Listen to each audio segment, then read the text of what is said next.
Alright, it's us again. Steve, say hello. Steve. Alright, fine.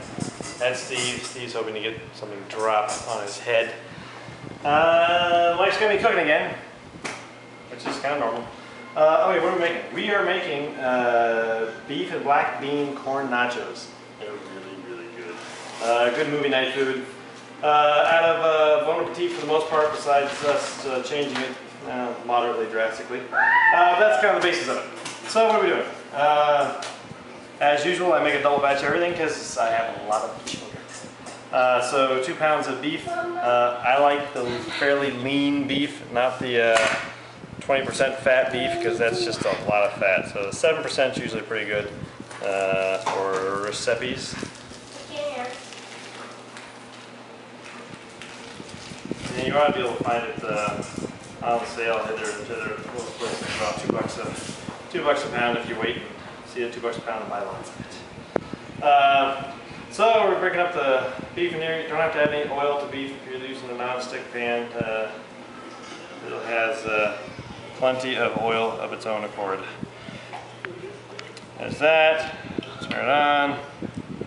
And then go wash your hands, because again, your wife is watching.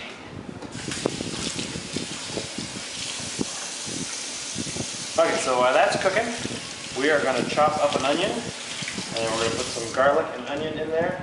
And what I usually do is, once the beef gets cooked, I just get rid of some of the beef oil, and then I add a little bit of olive oil to it and cook the garlic and the onion in that oil, so you're not adding as much grease, because grease isn't that good for you.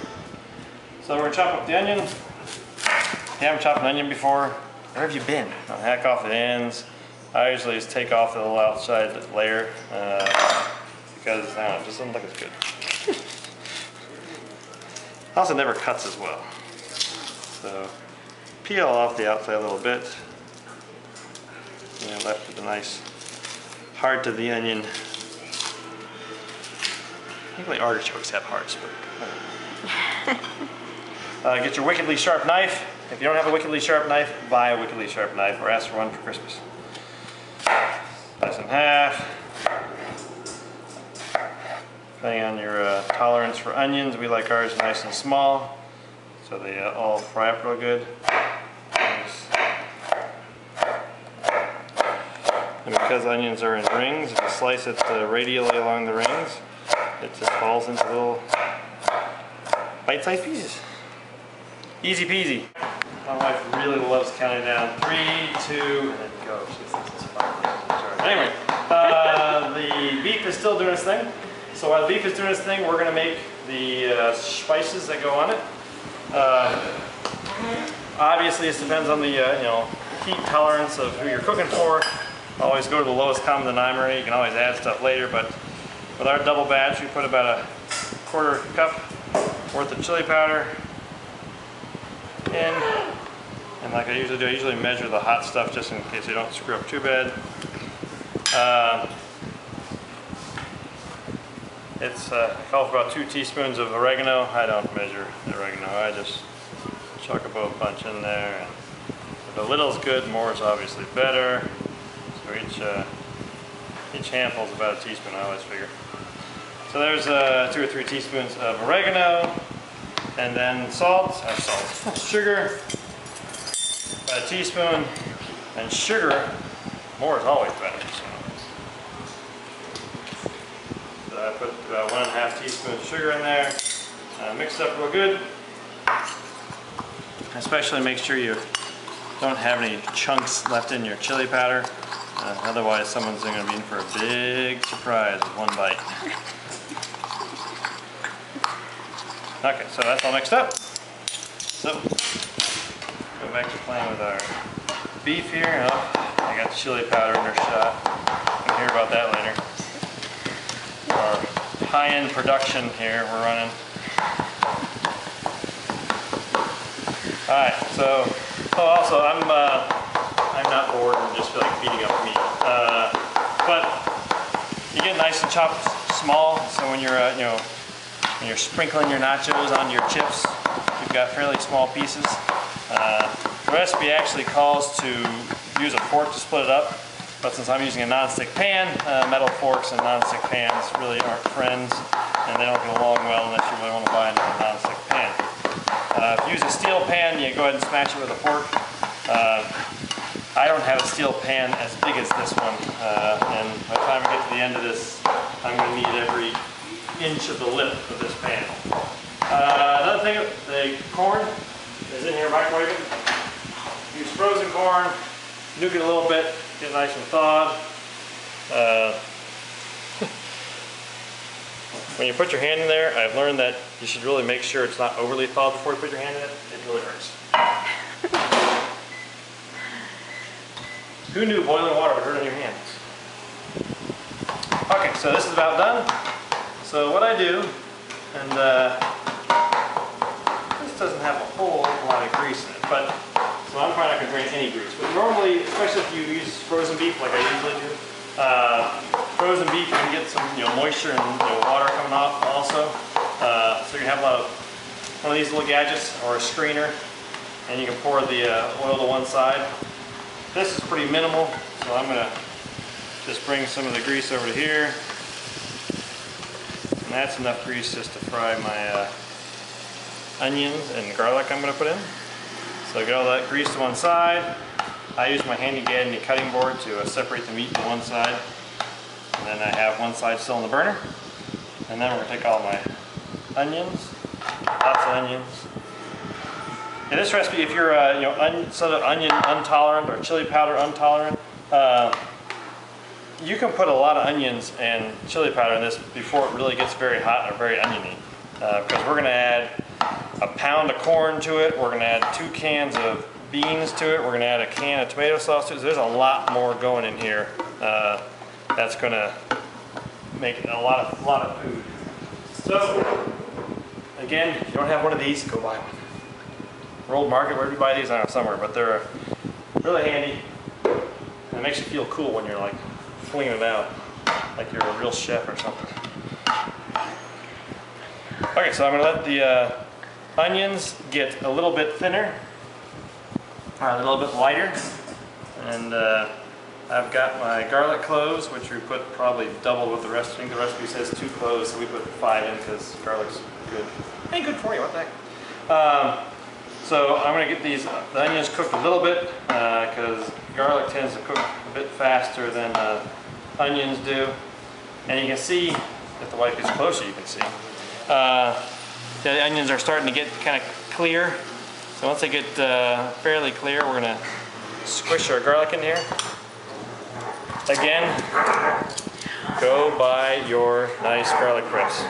Don't buy a cheap plastic garlic press. It'll last about a week. So get these all peeled, cut the little ends off the cloves so that you don't get that hard piece in there, and squish them all in. Handy dandy knife. That's one dog eating the other one. Shush! Kill each other somewhere else. Go away. Shh. See, I cook in a zoo. Alright, so the onions are nice and looking good, and our meat's done. So this is our oregano and chili powder and sugar. Just kind of spread it on there. Try to spread it around a bit because it's really sticky, so if you drop it in one spot, well, it kind of stays in one spot. So mix it all in. At this point, turn your heat down, probably to whatever your medium is, or even medium low. Because there's not much cooking going on anymore, it's just kind of mixing. So get it all mixed around so that chili powder looks like it's touching pretty much all the beef. You don't have hot spots and cold spots, or spicy spots and not spicy spots. Okay, so cook that for about a minute. So it looks all yummy. See, we're starting to look like nachos. Vaguely like nachos. Alright, so now we're going to add the beans. Said beans. And now my wife's going to learn a dirty little secret right now she didn't know. Everyone in the family likes beans more than I do.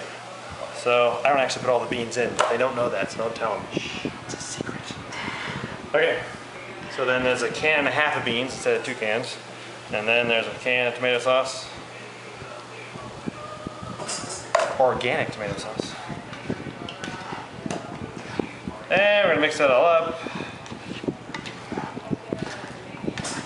And then you're gonna get your corn that you took out of the freezer and thawed, so it's not frozen anymore. And we are gonna sprinkle about a pound of that in.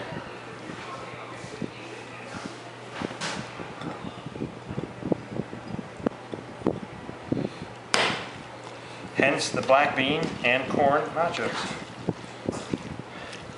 Just like the man said. Ah, one got away.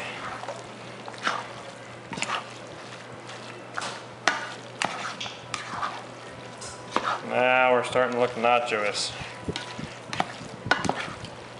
Alright, so I still have the heat on the stove a little bit. That's so those corn gets nice and heated up. So we're gonna let that sit for a second. And then my favorite part is the cilantro. I don't even know what the recipe calls for, but I put a whole bunch in. Let's see what it actually calls for. It actually calls for half a cup. Okay, I'm probably putting a cup or more in. Cilantro isn't really that hot. It's a little warm, but it really adds some nice flavor. So again, using your sharp knife, you can just hack your way through. And so we're doing this. Corn's getting nice and warmed up. All those flavors are mixing together.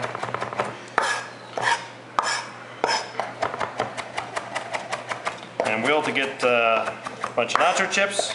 And if you like sour cream, you can put some sour cream on them.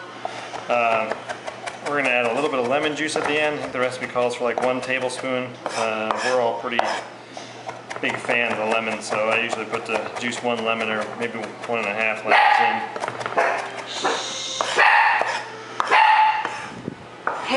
Hey, shh, I'm filming, hey. Okay, so we are going to finish this up here because we're all hungry, we want to eat. So I'm going to add the last of the ingredients here. This is your big pile of cilantro. Me like cilantro. Get every last bit off your knife because, hey, what the heck. Just don't cut yourself with your sharp knife because that's a drag. A little bit of lemon juice. I think it calls for 1 teaspoon or maybe a tablespoon. We add, you know, about a lemon and a half worth. Because, hey, we like lemon here. So at this point, the burner's off. It will not get cold, I guarantee it. It holds heat amazingly well. I think I should fill sleeping bags with this stuff. I'm going to keep you nice and warm all night long. So we're going to mix it all together. And once we got it mixed up, we are going to demonstrate the appropriate method for nacho segregation onto the chips here. So here's your chips, 1 layer nice and flat because, well, I am an engineer, I'm anal that way, it's not my fault. Get your little spoon here, hold it over the pot because otherwise you're going to drop it on places you don't want to drop it. I think it's on your wife's stove and she yells at you even though it's not her stove, she never uses it, but still you get in trouble. So spread them all around. It is, at this point you're adding whatever you like. Some of the family likes to put sour cream on there, some like to put some cheese on. Since this is my plate, I'll add a little bit of cheese to it. Sprinkle on top because it keeps it nice and warm. It's already nice and warm, it will melt.